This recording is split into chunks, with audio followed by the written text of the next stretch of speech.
Party కోసం ఎవరైతే పనిచేసినారో, party కోసం ఎవరైతే కష్టపడినారో, పార్టీ కోసం ఎవరైతే నష్టపోయినారో వీళ్ళే ఆ బాధ్యతలు ఉన్నారు.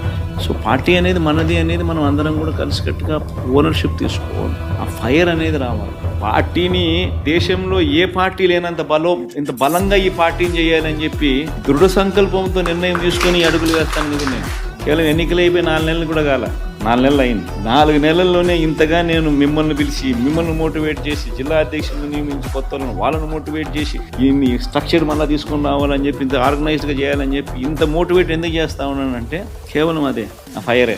ఎట్టి పరిస్థితుల్లోనూ this party should become the strongest party in the country. లక్షల మంది మనల్ని ప్రేమించిన కార్యకర్తలు, కోట్ల మంది మనకు అభిమానించే ఓటర్స్, ఇంతమంది అభిమానస్తులు మనకున్నారు. వీళ్ళందరి కోసం మనం నిలబడాల్సిన అవసరం ఉంది.